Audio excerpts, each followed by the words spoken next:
ये प्रश्न साधकों के हृदय में उठता है कि भगवान ऐसा क्यों करते हैं, भगवान ऐसा क्यों करते हैं। भैया एक कंकड़ उठाओ और शीशे पे ऐसे मारो, पूरा ढेर हो जाएगा। और गोली मारने पर भी ढेर नहीं होता। वही शीशा है जिसको गरम ठंडा करते करते बुलेट प्रूफ बना दिया। नहीं बना दिया, गोली मारो तो नहीं लगता, शीशा ही तो होता है। तो भगवान अपने भक्त को बुलेट प्रूफ बनाते हैं। ये काम क्रोध लोभ मोह मद मत्सर कुछ ना बिगाड़ पावे। अरे बोले भगवान का दास है, देखो ना कितनी निंदा, कितना अपमान, कितनी प्रतिकूल, लेकिन विचलित नहीं हुआ। ये अपने मार्ग में दृढ़ रहा। तभी तो हम उनके चरित्र पढ़ते हो, जय जयकार उनकी करते हैं। ये भगवान बनाते हैं। अभी हम बहुत कमजोर शीशे की तरह हमारा दिल है। चुप रहो, समर्पित हो गए हो। अब अनुकूलता प्रतिकूलता, अनुकूलता प्रतिकूलता, अब विपत्ति तिरस्कार मान सम्मान सब देते रहेंगे। कभी ठंडा कभी गर्म, कभी ठंडा कभी, इतना मजबूत कर दिया कि आप द्वंद्व विमुक्ता सुख दुख संगई। न किसी भी द्वंद्व का कोई प्रभाव नहीं। द्वंद्व विमुक्ता, निर्द्वंद स्थिति, निर्द्वंद स्थिति, कोई प्रभाव नहीं। दुख सुख का, मान अपमान का, लाभान। अभी देखो क्या स्थिति। हमारे भगवान कृपा न करे तो द्वंद्व विमुक्ता कैसे बनोगे, कैसे उस महाआनंद को सहोगे जब थोड़ा सा अपमान नहीं सह सकते, थोड़ी गाली नहीं सह सकते। कौन क्रोध निर्दय हो, कौन ऐसा है जो काम से क्रोध से जिसका हृदय जला ना हो। वही जहां नाम जब चल रहा है, जो भगवान के आश्रित है। एक बार नहा के आ रहे हो, थूक दे तो कैसा लगेगा। चलो एक बार सह लेंगे, 2 बार, 100 बार एक नाथ जी के ऊपर थूका। गोदावरी स्नान कर बार बार थूक रहे हैं ऊपर से। एक बार देखा भी नहीं, 100 बार नहा के आए, एक बार भी क्रोध नहीं आया। वो उतर के आया, साष्टांग प्रणाम किया, क्षमा करो मुझसे गलती है। नहीं भैया बड़ी कृपा हुई आपसे, गलती कहां हुई। एक दिन स्नान एक बार करने आता हूं, आपने एक दिन में 100 बार स्नान करवाया, ये आपकी कृपा से। ये भक्त हृदय जो भगवान से चित्त जुड़ा है, वो वहां लाभ देख रहा है, कृपा देख रहा है। वहां दोष दर्शन नहीं करा कि मैं स्नान करके आ रहा हूं, ये ऊपर से खड़ा बालकनी से बार बार थूक रहा है हमारे ऊपर। ये विचार आ जाए कि मेरे भगवान मेरे पर कितनी कृपा कर रहे हैं। कि हर बार मुझे एक रोज में एक बार, और यहां एक रोज में 100 बार गंगा स्नान।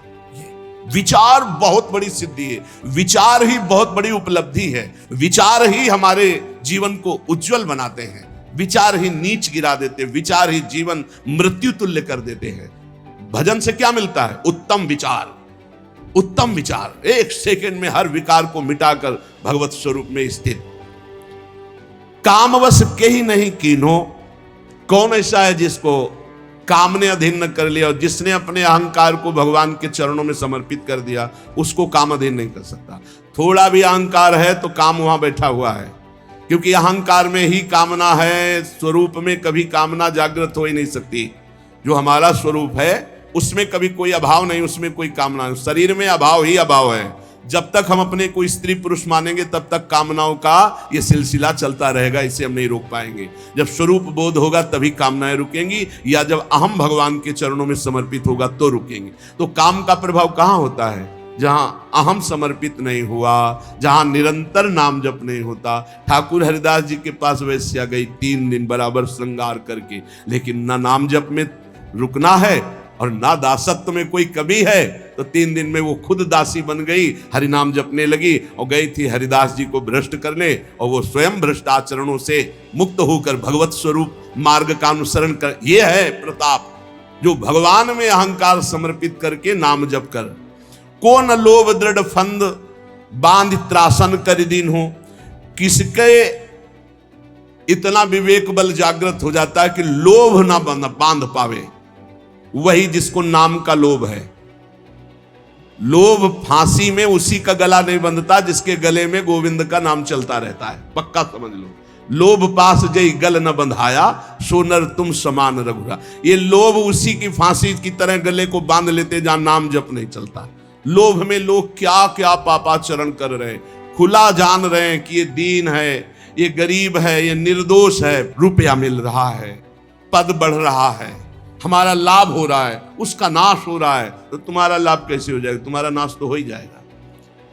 अपने सुख के लिए लोभ से युक्त होकर के दूसरों को दुख देने वाला त्रिभुवन में कोई हो, कभी भी कहीं भी वो सुख का अनुभव नहीं कर सकता। पक्का समझ लो, चाहे वो शास्त्राबाहु अर्जुन जैसा महाबली क्यों ना हो, जिसे भगवान दत्तात्रेय जी का आशीर्वाद प्राप्त था, सिद्धियां चरणों में लौटती थी, काट के फेंक दिया भगवान ने ही अवतार लेकर परशुराम रूप में। जो दूसरों को दुख देता है, अपने लोभ के लिए दूसरों को कष्ट देता है, दंड देता है, वो कहीं भी बैठा हो, ऐसा बुरा नाश होगा उसका कि कहीं संभलने का कोई भी चांस नहीं मिलेगा। जिसके गले में नाम चल रहा है, गोविंद गोविंद राधा राधा राधा राम हरि कृष्ण, जो भी, उसको लोभ पास जय गल न बंधा। ये लोभ रूपी फांसी उसके गले में नहीं पड़ेगी। विचार बता रहे भजन से क्या होता है, इस भजन सारथी सुजाना, बुद्धि रूपी सारथी बड़ा सुजान हो जाता है, सतमार्ग रूपी पथ पे इंद्री रूपी घोड़ों को ले जाता है, मन रूपी लगाम खींच करके।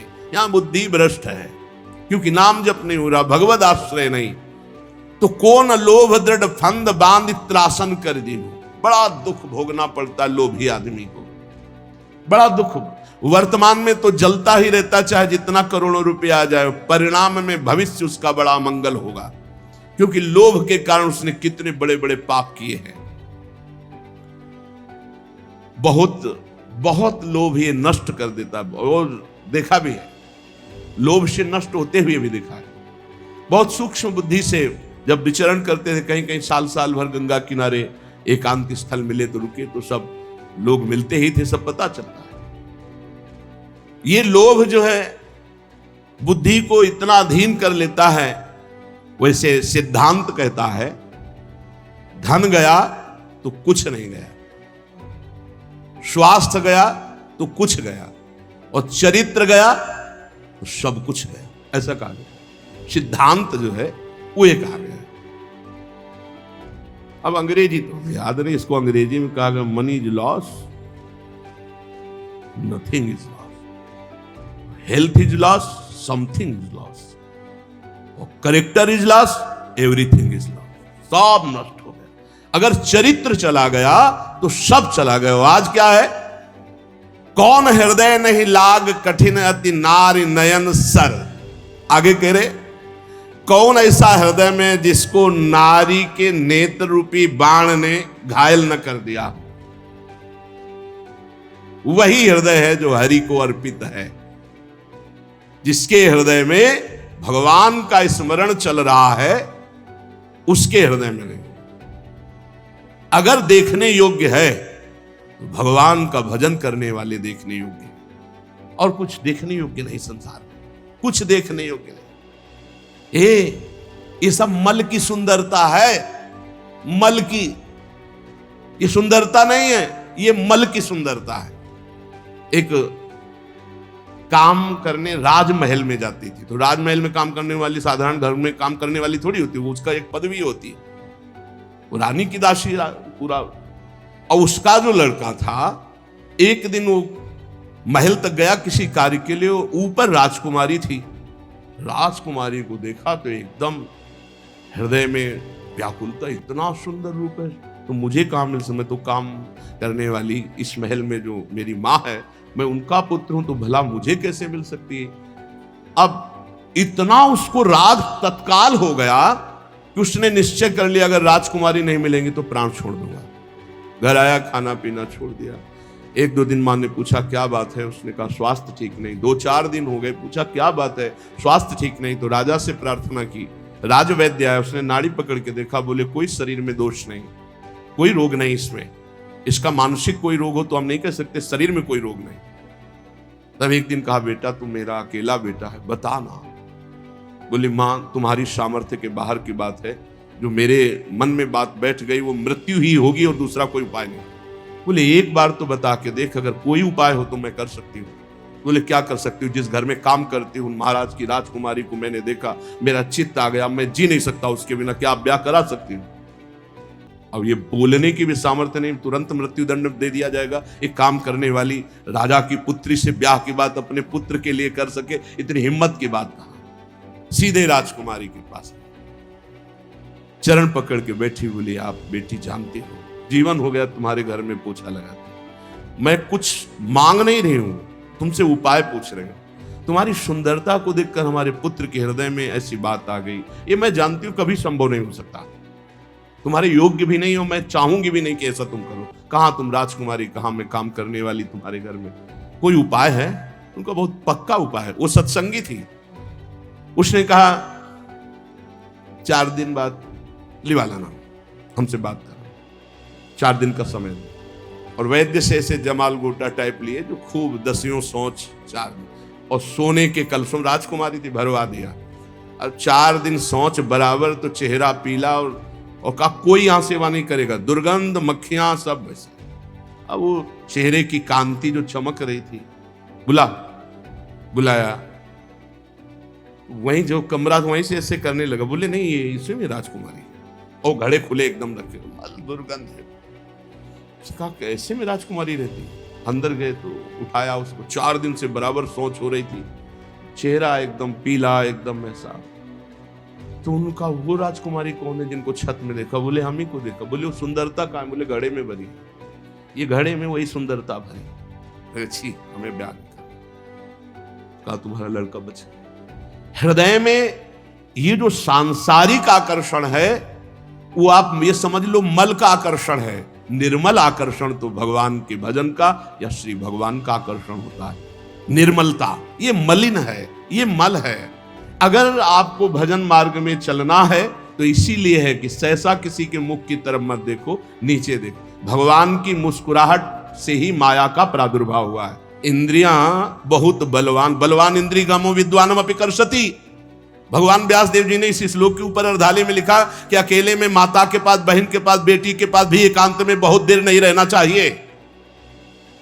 तो जैमिनी जी खड़े हो गए, उन्होंने कहा प्रभु ये बात तो समझ में नहीं आई कि विद्वान है, शास्त्र ज्ञानी है, फिर भी वो अपनी माता बहन के पास बहुत देर एकांत न रहने तो बलवान इंद्रिय ग्रामो विद्वान विद्वान को कैसे खींच सकती है? अब जैमिनी जी बहुत बड़े विद्वान हैं वेद के, और शिष्य तो शिष्य ही भगवान श्री कृष्ण द्वैपायन के। व्यास देव जी ने कहा कुछ दिन के लिए हमें बद्री नारायण जाना है, आप इस आश्रम को संभालिए, आप श्रेष्ठ हैं, और फिर आकर मैं उत्तर दूंगा। वो समझ ही नहीं पाए। शाम के गंगा स्नान करके सब संध्या वंदन करके लौट रहे थे। हल्की सी बदरिया छाई, रिमझिम पानी होने लगा, और 9 किशोर अवस्था और पैरों में नूपुर बंधे हुए छमछम करते हुए सामने आ गए। चरणों को देखा, इतने सुंदर श्याम वर्ण चरण। श्री कृष्ण द्वैपायन भगवान व्यास देव जी भी श्याम वर्ण के ही। आवाज, मेरी रक्षा करो, मैं जंगल में अकेली फंस गई हूं। अगर आज रात्रि आपके यहां रुक गई तो सुबह मैं अपने नियत स्थान को पहुंच जाऊंगी। नहीं तो आप समझते हैं स्त्री शरीर है, कोई बाधा हो सकती है। नहीं गुरु जी है नहीं, और सब ब्रह्मचारियों का आश्रम है, यहां स्त्री का प्रवेश। अरे इस समय मैं शरणागत हूं। शरणागत के लिए स्त्री पुरुष या पशु पक्षी नहीं देखा जाता, जो शरण में आ जाए उसकी रक्षा की जाती। अब भगवान व्यासदेव जी से बढ़कर ज्ञानी कौन होगा? उनका हाँ ये बात तो है, शरणागत की रक्षा तो हम एक कुटिया दे सकते हैं, और रात्रि में तुम्हें कुटिया नहीं खोलनी। मेरा नाम जैमिनी है, मैं भी आदेश करूं तो भी नहीं, यहां का मैं प्रभारी हूं। यहां की मुझे पूरी सुरक्षा दी गई है कि हर ब्रह्मचारी की सुरक्षा करते हुए मेरे गुरुदेव भगवान श्री कृष्ण द्वैपायन व्यास देव जी का आदेश है, इसलिए मैं भी आकर रात्रि में कहूं तो तुम कुटिया मत खोलना। बस जैसी आज्ञा महाराज, बस हमें तो शरण मिल जाए रात्रि भर की, और छमछमा के आगे। चरणों को ही देखा था। कौन सी कुटिया है महाराज जी? अब उस कुटिया में जब अंदर से बंद कर ली तब आप आए, और संध्या वंदन के बाद तो जब गुरु जी का ध्यान करके भगवत ध्यान में लगे तो वही नूपुर, वही छमछमाहट, बार बार आवाज काटना चाहे पर वो आवाज कटे ही ना। बोले बाद में ध्यान करेंगे, पहले पूछते हैं कि तुम आई कहां से हो रात्रि में? अभी तक तो पूछा ही नहीं। हो नाम क्या है तुम्हारा, और तुम यहां फंस कैसे गई जंगल में? अब जो है वो दूसरी बात हो गई। गए और उनका कि दरवाजा खोलिए। उनका नहीं, दरवाजा नहीं खुलेगा, जैमिनी ऋषि का आदेश है। बोले मैं जैमिनी ही बोल रहा हूं। बोले नहीं, उन्होंने कहा था मैं भी कहूं तो मत खोलना। तो अब वहां कोई लिंटर तो पड़ा नहीं था, बहुत फूस की झोपड़ियां, खपरेला होते थे, मिट्टी की दीवार, बांस की फंटी, उसके ऊपर खपरेला हटाया, बांस की फंटी हटाई, नीचे कूदा। जो रूप देखा, ऐसा श्यामता, कोटि कोटि कंदर्प को भी मर्दन करने वाला वो रूप, 9 किशोर अवस्था, विशाल नेत्र, कपोल चमक रहे नील कमल के समान, ऐसे लंबी सांस ली, हक से हो गया वैसा रूप। भगवान है, श्री कृष्ण द्वैपायन भगवान के अवतार है। कैसे आगमन, ढेर हो गए महाराज। कैसे आगमन हुआ? ढेर का मतलब सब इंद्रियां, मन, बुद्धि सब आसक्त हो गई उसी में। हम बहुत ज्यादा तो प्रश्न नहीं करेंगे, बस एक ही प्रश्न करेंगे। अब सब भूल गए। क्या तुम मुझे वरण कर सकती हो? आप जैसा ऋषि बोले तो प्राण अर्पित है महाराज। पर हमारे पूर्वजों में एक प्रथा चली आ रही कि आप जहां स्नान करने जाते हैं ना, वहां एक कालिका का मंदिर है। तो जो दूल्हा बनता है पूरा मुंह काला करके दुल्हन को पीठ में बैठाल के मंदिर तक ले जाता। तो यहाँ आसपास तो मंदिर है नहीं, वही कालिका जी का मंदिर है। आप अगर रात्रि में मुझे अपना मुंह काला करके और वहां तक बैठाल के पीठ में ले जाएं, पक्का ब्याह। तो सोचा रात्रि का समय सब ब्रह्मचारी, कोई ध्यानस्थ है, कोई भजन परायण, कोई शयन में है, मुंह काला करने में क्या लगता है। कोयला लिया, अपना मुंह काला किया, बैठो जल्दी पीठे में, रफ्तार से घुटनों के बल। काफी समय तो लगा है, बीच बीच में 2-4 चपत जम, सोचा चपत जमा लो, कोई बात नहीं। मंदिर के पास गए, खींच के 2-3 थप्पड़ मारे। ये कौन सी परीक्षा है? और जब देखा तो दाढ़ी और, अरे गुरुदेव बोले बलवान इंद्री ग्रामो विद्वान व पिकर सती। बोले हाँ गुरुदेव, विद्वान व पिकर सती, विद्वान को भी खींच सकती है। नारी नयन सर जाहि न लागे। कौन ऐसा है? कौन ऐसा है जो भगवान मानता है? वो ऐसा है, ये भगवान है, बस इतना। जैसे भगवान ने मोहिनी रूप धारण किया, देवता और असुर जब समुद्र मंथन किए, तो जब समुद्र मंथन से अमृत आखिरी में निकला तो असुर लेके भाग गए। तो देवताओं के ओठ सूख गए कि प्रभु इनके हाथ से अब हमें मिलने वाला। बोले नहीं, बिना झगड़े के, बिना परिश्रम के अपने आप अमृत दे देंगे। बोले प्रभु ऐसे कैसे दे सकते हैं? आप सारंग धनुष धारण करें तो भी भैसे नहीं देंगे, ऐसे ऐसे हिम्मती देते हैं, सारंग से नहीं देंगे। नहीं, ये हमारे नेत्र बाण से बिंध कर अपने आप अमृत कलश देंगे। एक सेकंड लगा, वो मोहिनी रूप छम छम करते हुए भगवान, देवता मुस्कुरा दे। किसी को भी देवता को मोहित नहीं किए मोहिनी भगवान। क्यों? क्योंकि उनको पता है हरि है, ये हरि है। समझ रहे हो ना? एक भी देवता लुभायमान नहीं हुआ, क्योंकि पता है हरि है। और दैत्यों की तरफ जे ही गए, इतनी सुंदर तो आज तक देखा ही नहीं था किसी को, कोई है ही नहीं सुंदर। ब्रह्मा ऐसी बना ही नहीं सकते, ब्रह्मा नहीं बना, एक से एक सुंदर है ब्रह्मा की बनाई हुई। ब्रह्मलोक में ऐसी अप्सरा कि तिल भर देख ले तो मुनिजन मूर्छित हो जाती, तिलोत्तमा आदि। और स्वर्ग में तो भीड़ लगी हुई अप्सराओं की। भगवान को देख करके अमृत कलश हाथ में भूल गए। तब कहा देखो भाइयों, आपस में लड़ने की जरूरत नहीं, अमृत कलश सुंदरी को दे देते हैं और ये जिनको जिनको पिलाएंगे हम राजी। भगवान ने कहा तो हमको क्या समझते हो? अरे हम छलिया हैं, हम किसी की नहीं होती। अरे बोले तुम कुछ भी, और इतना कह के ना कि हम छलिया हैं किसी के नहीं, तो ऐसा मुस्कुरा दिया, तिरछी कटाक्ष मारी, मानो ये ले अमृत कलश।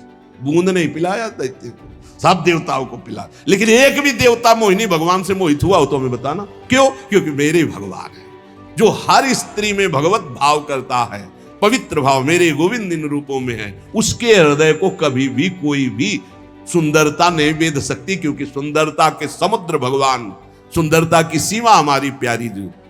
श्रीपाद प्रबोधानंद जी ने वृंदावन महिमामृत में लिखा कि स्वयं मोहिनी अवतार भगवान भी राधा दासी उपासक के हृदय को मोहित नहीं कर सकते। ऐसा सौंदर्य त्रिभुवन में तो है ही नहीं। जिनकी दासियों की सुंदरता को देखकर सुंदरता की समुद्र लक्ष्मी जी आश्चर्यचकित हो जाए, वो श्री किशोरी जो है। लक्ष्मी कोटि विलक्ष लक्षण लसल लीला किशोरी सतई, राधाध्यम ब्रज मंडलेति मधुरम राधाभिधानम परम। हरि बहुत करुणा में। जब कोई साधक परमार्थ में चलता है तो हरि की कृपा से ही चलता है। उसकी यात्रा जो पूरी होती है वो हरि की कृपा से होती है। फिर उसको विघ्न क्यों मिलते हैं? क्योंकि वो अहंकारी ये समझ नहीं पा रहा कि हरि की कृपा से चल रहा हूं, हरि की कृपा से चला हूं, हरि की कृपा से चल रहा हूं, वो समझ नहीं पाता। उसके अंदर एक अहम रहता है, मैं साधना कर रहा हूं, मैं बहुत साधु। फिर उसका प्रश्न हो जाता है और उस प्रश्न में वो हार जाता है। जब तक सिद्धावस्था ना आ जाए, विषयों पर विजय प्राप्त ना हो जाए, तब तक साधक को व्यवहार स्वीकार नहीं करना चाहिए। अभी 2-3 दिन के ही सत्संग में पीछे देखिए चर्चा हुई थी कि ये 4 बातें हों तो दूसरों का कल्याण कर सकता है, उपदेश देने का अधिकार है। पहले शास्त्रीय सिद्धांतों का पूर्ण ज्ञान, दूसरा शास्त्रीय सिद्धांतों का पूर्ण चल करके अनुभव, जो तुम बोल रहे हो उस पर तुम, तीसरा सिद्धावस्था, काम क्रोध लोभ मोह मद मत्सर इनका किसी भी तरह तुम्हारे ऊपर अधिकार ना हो चुका हो, और चौथा सम्य भगवान का भाव। अब निकलो जगत मंगल के लिए, कहीं कुछ बाधा ही नहीं। जब बहुत प्रियता जन समुदाय से स्वीकार कर ली जाती तो उनमें कुछ खास जन हो जाते हैं, और विवेकी वही है कि पूरा जीवन निकल जाए ना कोई खास ना खवास, सब खास कोई खास नहीं। हमारी केवल एक वृत्ति भगवदाकार, हमारे प्रभु, दूसरा कोई, ये पर्सनल है, वहीं से पतन शुरू हो जाता है। श्री ठाकुर जी के सिवा, लाडली जी के सिवा हमारा कोई नहीं, मेरे तो गिरधर गोपाल दूसरो न कोई, और पूरे संसार से व्यवहार करे कहीं नहीं फंसेगा, और जहां दूसरों कोई मेरा खास वही मार देगा, वही गिरा देगा। पूरे जीवन का संतों का अनुभव होता है।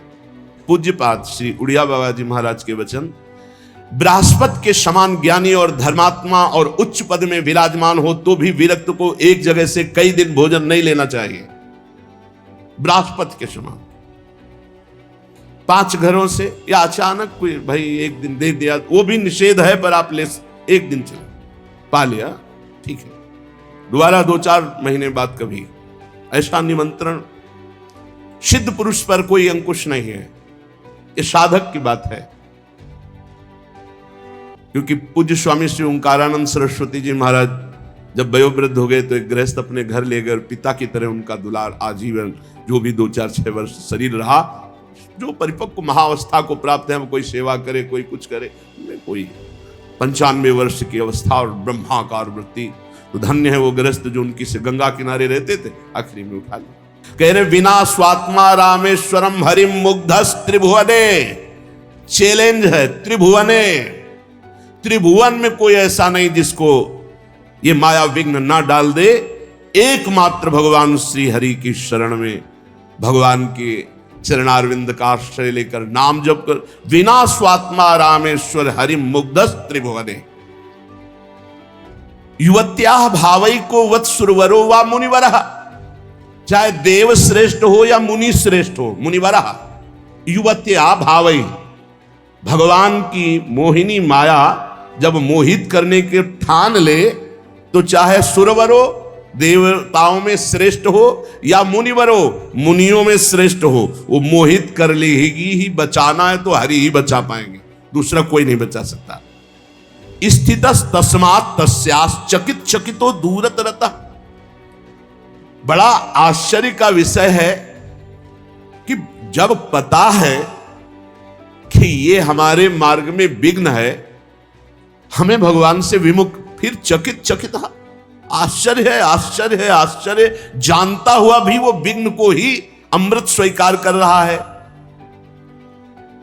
जाए सो सुभट समर्थ पाइरन रारिना मंडई, जाए सो जति कहाय विषय वासना न छंडई, जाए धनिक बिनु दान, जाए निर्धन बिनु धर्महि, जाए सो पंडित पढ़ि पुराण जो रत्न सके सुकर्महि, श्रुत जाए मातु पितु भक्ति बिनु, तिय सो जाए जय पति नहित, सब जाए दास तुलसी कहें जो न राम पद नेहु नित, सब जाए दास तुलसी कहे जो न राम पद नेहु नित। समर्थ वीर कौन है? जब वीर से, योद्धा से अवसर पड़े और फिर वहां बात नहीं, अपनी वीरता दिखावे, उसे वीर कहते हैं। वही बात कह रहे कि जाए सो जति कहाय विषय वासना न छंडे। प्रवचन बहुत बढ़िया दे लेते हो, बहुत बढ़िया ज्ञान है, लेकिन जब काम क्रोध लोभ मोह मद सूरवीर ने ताल ठोकी तो मुंह भरा गिर गए, तो काहे के तुम योद्धा, काहे के जति, काहे के बैरागी, काहे के तुम साधक हो, काहे के साधु। सन्यासी विरक्त वैष्णव भगवत मार्ग का पथिक कहला करके वासना पर विजय नहीं प्राप्त की, काम क्रोध पर विजय नहीं प्राप्त की, तो तुम्हारा व्यर्थ है वैराग्य धारण करना। जैसे सूरवीर बड़ी बड़ी डींगे हाँकता नहीं है, वो वीरता करके दिखाता है। और कायर घर में बैठ के डींग हाँकता है और जब वीरता की बात आती है तो भाग पड़ता है। तो वैराग्य की केवल बात कर लेना, प्रवचन कर लेना या प्रवचन सुन लेना, ये कोई विरक्तता नहीं है। विरक्तता है जब काम क्रोध का आक्रमण हो, उस समय शांत भाव से, इसी दिन के लिए तो ये पढ़ा था, इसी दिन के लिए तो सुना था, इसी दिन के लिए तो हम सत्संग एकत्रित किए हैं कि हमको कौन सा बाण क्या मार करके कौन से विषय विकार को नष्ट करना है। क्रोध आया, शांत। मेरे भजन को छीन करने के लिए सामने माया रचना रच रही है। नहीं, ऐसा नहीं। तो फिर मेरे भगवान मेरे सामने हैं, दूसरा कोई नहीं, मुझे सहन ही करना है। कितने बाण सामने हैं, बार बार वो विचार के द्वारा उसको शांत कर देता है। एक सूत्र नहीं, दूसरा सूत्र, दूसरा सूत्र नहीं, तीसरा सूत्र। मेरा प्रारब्ध क्षय हो रहा है। कई बातें एक साथ विचार में लाकर क्रोध को शांत कर लिया, काम को शांत कर। इसीलिए तो ज्ञान है।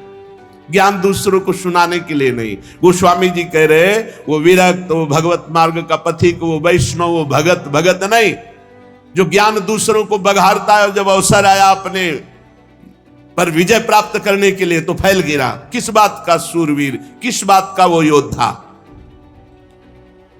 जिसके पास खूब धन है और वो दान नहीं करता, दूसरों को सुख नहीं पहुंचाता, वो धर्माचरण शून्य, वो व्यर्थ हो जाता है, नष्ट हो जाता है। जो बहुत शास्त्रों का ज्ञान प्राप्त किए, बहुत पंडित है, पुराण पढ़े हुए है, लेकिन वो धर्म के विरुद्ध आचरण करता और नष्ट हो जाता है। जो माता पिता वयोवृद्ध हो गए, अब कुछ करने लायक नहीं रह गए, उनकी समर्थ पुत्र सेवा नहीं करता, वो नष्ट हो जाता है। जो अपने पति को भगवान का साक्षात स्वरूप मान करके आराधना नहीं करती, वो पत्नी नष्ट हो जाती है। जो अपनी पत्नी पर अर्धांग की भावना न करके इधर उधर वृत्ति ले जाता है, वो पति नष्ट हो जाता है।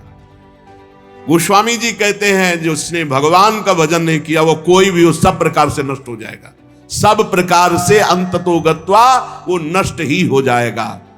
को न क्रोध निर्दयो, काम बस के ही नहीं कीन्हो, को न लोभ दृढ़ फंद बांध त्रासन करि दीन्हो, कौन हृदय नहीं लाग कठिन अति, नारी नयन सर लोचन जुत नहीं अंध भयो, श्री पाई कौन नर, सुरनाग लोक महिमंडल हूं को, जो मोह कीन हो जय न, कह तुलसीदास सो उबरे, जही राख राम राजीव नयन।